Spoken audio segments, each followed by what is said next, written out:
So, ayan mga kainday, another beef ball recipe na naman po tayo. So, ayan, minced beef, breadcrumbs, black pepper, salt, and then egg. So, ayan, paghalo-haluin mo lang siyang ng mabuti, tsaka natin siya bibilugin. So, ayan, sa recipe ito, kailangan din natin ng onion. So, ayan, kailangan mo lang siyang tadtarin ng maliliit.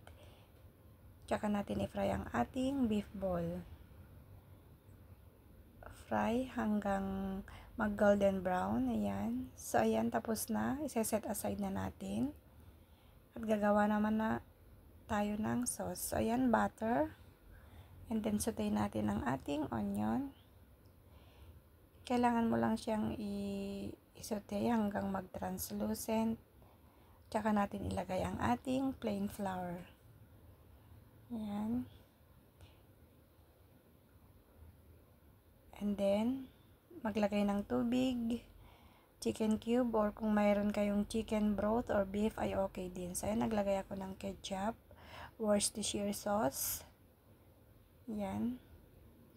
Haluin ng mabuti. And then, naglagay ako ng dark soy sauce kasi parang nakukulangan ako sa kulay. Dark soy sauce is optional lang po yan ha. So, ayan, lagay na natin ang ating beef ball, tsaka natin i-garnish ng parsley. So, ayan mga kainday. Another beef ball recipe na naman tayo. Thanks for watching.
Inday.